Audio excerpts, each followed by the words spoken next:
Photography Daily, the assignment. Don't these weeks move quickly? We're back with a fresh Monday assignment where Jim Sollows, my special guest, sets a photography challenge or a way to think about your picture making for the next 14 days. And you might be thinking, hold on, what's happening here? Usually it's 7 days. Well, if you can do it in 7, wonderful. But there is some printing involved for those who have a printer or access to one. So I'm giving you some extra days. If you don't have a printer, fear not, there is, as you'll find out, another way to share your pictures for this challenge. All will become clear very soon. It's a challenge for everybody. Whatever kind of photography interests you have, whatever camera you hold, film, larger format, DSLR, mirrorless, compact, smartphone, it's really about the picture that you see, not the kit.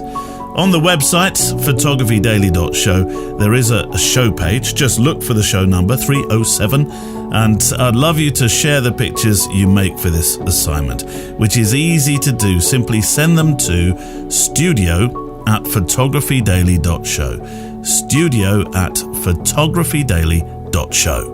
And before we meet Jim, who's back for his second assignment, my thanks to our wonderful patrons and mpb.com who sponsor this show.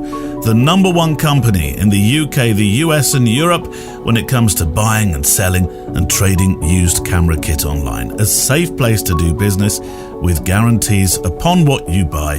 Go to mpb.com.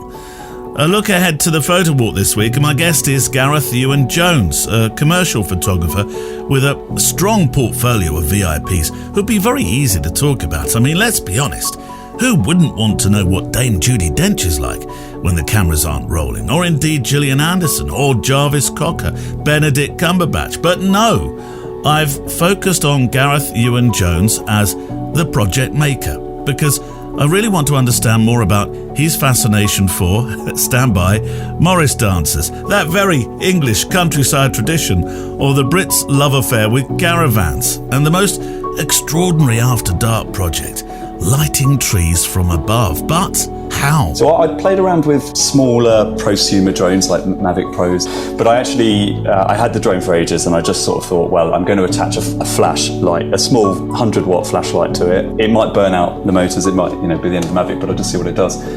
So I actually superglued a flashlight. Was the first time I ever did it. I superglued a flashlight to the bottom of a Mavic Pro, if you can imagine such a thing. I've got photos of it. Gareth Ewan-Jones this week on the Photo Walk.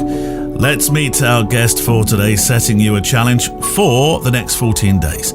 And I have a postscript to add at the end for those who may not, as I said before, have access to a printer, though I'm hoping you will. The assignment. For this second assignment that you're setting for us, Jim, we're asking you to turn off everything auto.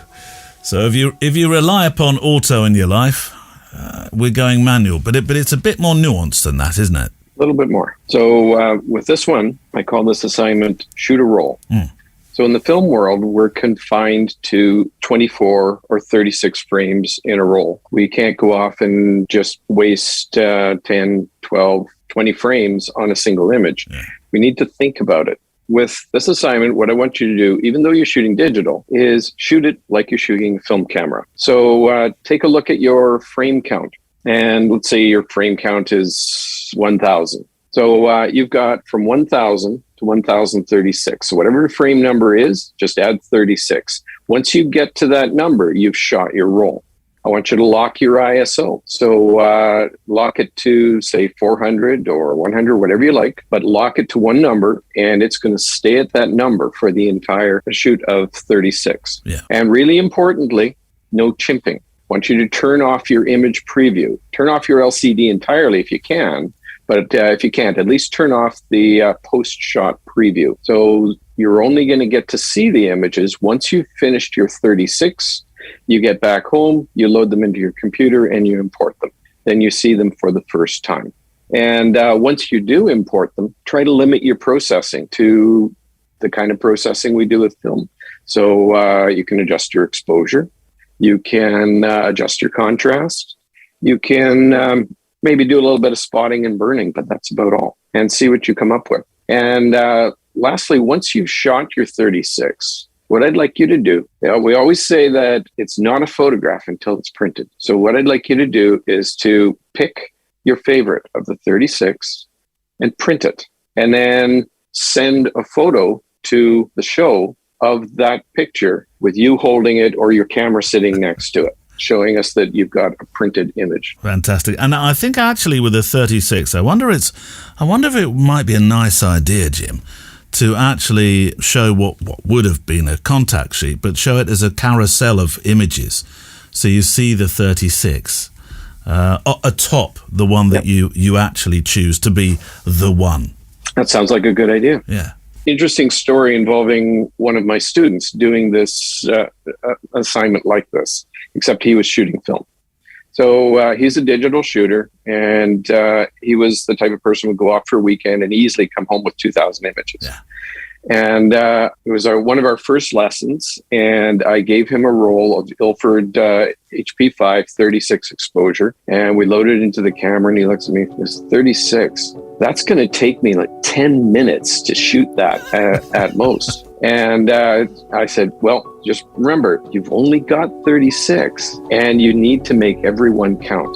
The funny thing is, 2 weeks later, he meets with me, hands me the roll, and he says, "Do you know how hard it is to shoot off 36 frames? It took me forever." And that is our challenge for this week. I'll be delighted to see what you produce and would love to show them on today's corresponding show page on the website photographydaily.show. Now, I did say the words, "if you don't have a printer," because there is a kind of second part to this challenge. After you've found that one image, make a picture of you and it together, it being a print, and send it into studio@photographydaily.show. Or, if you really don't have access to a printer or printing opportunity, as suggested, send in some pictures from that roll that I can upload to the show page as a kind of contact sheet, so we can see the thoughts you had, your working thoughts. Now, initially I suggested all 36, but I appreciate that unless you're sending those in by a file transfer service, such as Dropbox or WeTransfer, we could end up with some very unhappy email boxes. So, send in, say, 6 that show your workings in order. That's important around the picture that you would eventually choose as a print. There we go. I'll repeat this on the show page for today's show, and good luck. 14 days from the moment you hear these words. Music on the show is from artlist.io. Neil Ford, Emily Renier and Andrea Gilpin, thank you for your support work behind the scenes, and I look forward to photographing with you, hearing from you and talking with you on the Photo Walk. The Assignment is a Loading Zone production.